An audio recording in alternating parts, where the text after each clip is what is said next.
Kemudian, ketika anak itu sedang menangisi jasad orang tuanya, secara tiba-tiba puluhan anak buah Sisio keluar dari tempat persembunyiannya. Mereka berjajar tepat di hadapan anak itu. Anak itu pun menghunuskan pisaunya lalu berlari ke arah mereka. Namun Kenshin dengan cepat menghentikannya. Ia lalu menyuruh Misao untuk menjaga anak itu. Kemudian, salah satu anak buah Sisio menyerang Kenshin. Namun, hanya dengan sekali tebasan pedangnya, orang itu pun dibuat terkapar oleh Kenshin.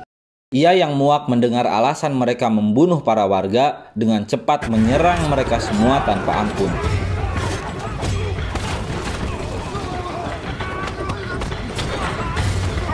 Disinilah kita akan melihat bagaimana skill seorang mantan Hitokiri Batosai dalam menghadapi musuh yang banyak jumlahnya.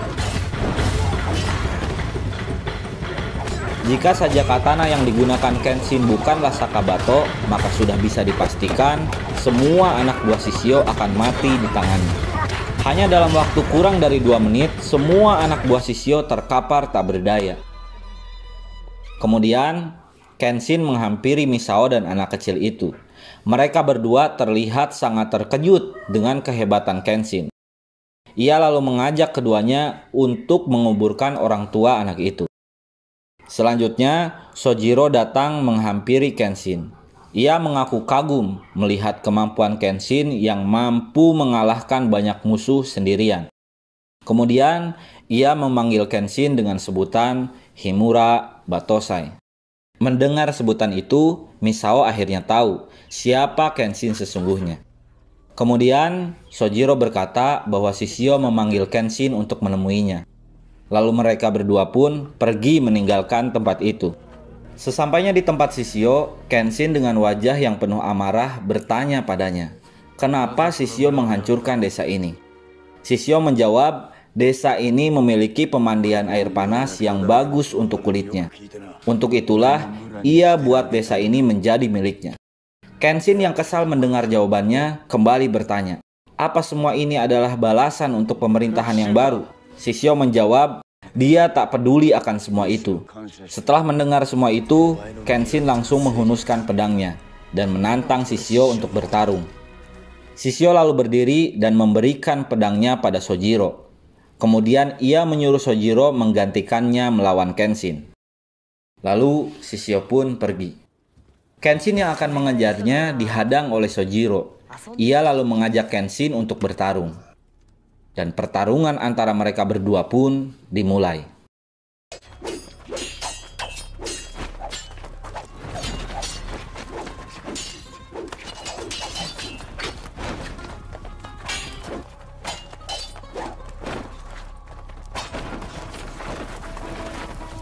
Kenshin terlihat cukup kesulitan menghadapi Sojiro karena ia memiliki kecepatan yang sama dengannya. Kemudian, di akhir pertarungan, Kenshin akhirnya mengeluarkan jurus Hiten Mitsurugi Ryu-nya. Namun kali ini, jurus itu tak mampu mengalahkan musuhnya.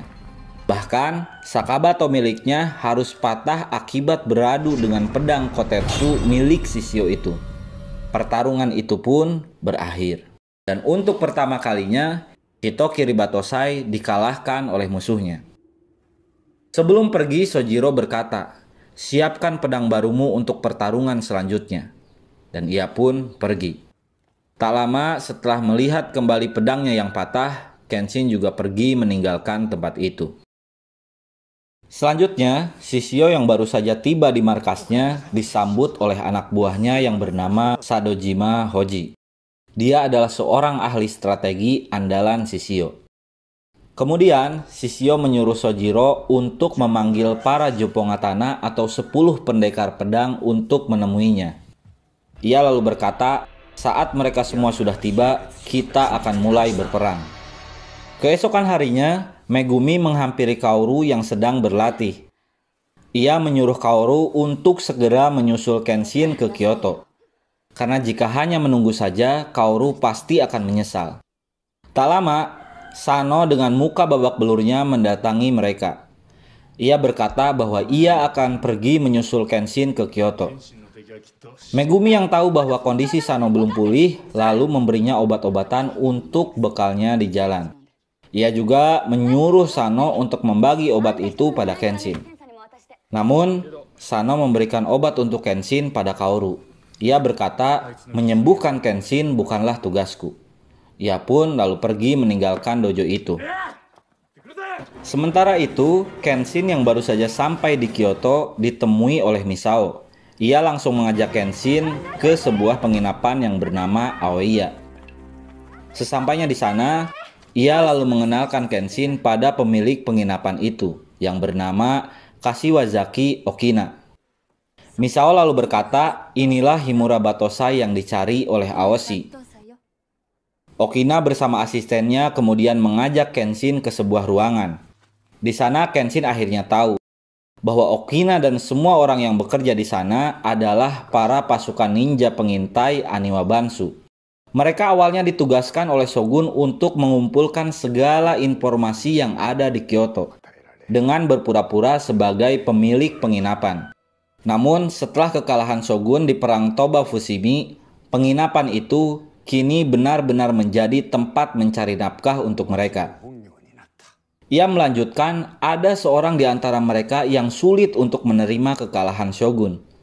Dia adalah Shinomori Aoshi, ketua Aniwa Bansu yang bertugas di Edo ataupun Tokyo. Ia dan kelompoknya kecewa karena Shogun tak memberi mereka kesempatan untuk ikut berperang pada saat perang Toba Fushimi. Sebaliknya, Shogun malah menyuruh para samurai untuk membantai Aniwa Bansu Edo. Dari situlah awal mula kebencian Aoshi pada Shogun. Aoshi bertekad untuk membalas dendam pada Shogun. Namun, hal itu tidak bisa ia lakukan. Karena saat itu, Shogun sudah kalah.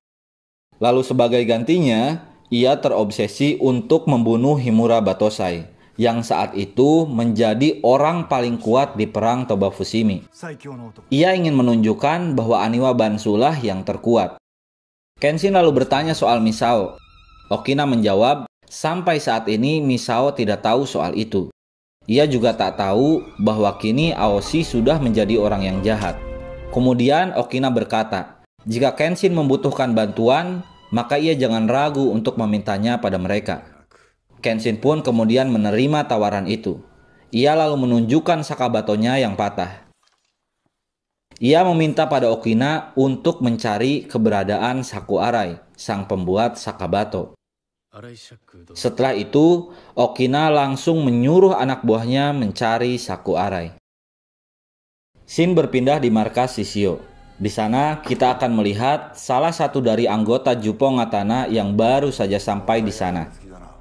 Dia bernama Sawagejo Cho, si pemburu pedang sekaligus informan Shishio. Shishio lalu bertanya, di mana Batosai saat ini? Hoji menjawab, kemungkinan Kenshin berada di Kyoto untuk mencari pedang yang baru. Cho lalu berkata, Batosai pasti mencari Saku Arai, karena pedangnya pasti dibuat oleh pembuat pedang terbaik. Mendengar itu, Shishio pun tertawa. Ia tahu bahwa Saku Arai sudah mati, tak mungkin bisa membuat pedang lagi. Kemudian, di sebuah tempat pemakaman, Kenshin duduk tepat di depan nisan kuburan Saku Arai. Kenshin lalu mengingat kembali saat Saku Arai memberinya sakabato sebagai kado perpisahan. Ketika itu, Saku Arai berpesan, jika sakabato itu rusak, maka kembalilah ke Kyoto dan carilah dia. Setelah itu, Kenshin pergi ke rumah anak Saku Arai yang bernama Seiku Arai. Dia juga merupakan ahli pedang yang sama seperti ayahnya. Kenshin pergi ke sana untuk mengucapkan terima kasih atas jasa ayahnya. Selain itu, ia bermaksud meminta Seiku Arai untuk membuatkannya pedang yang baru. Namun, Seiku menolaknya. Ia sudah berjanji untuk tidak akan membuat pedang lagi. Mendengar itu, Kenshin lalu meminta maaf dan pergi meninggalkan tempat itu.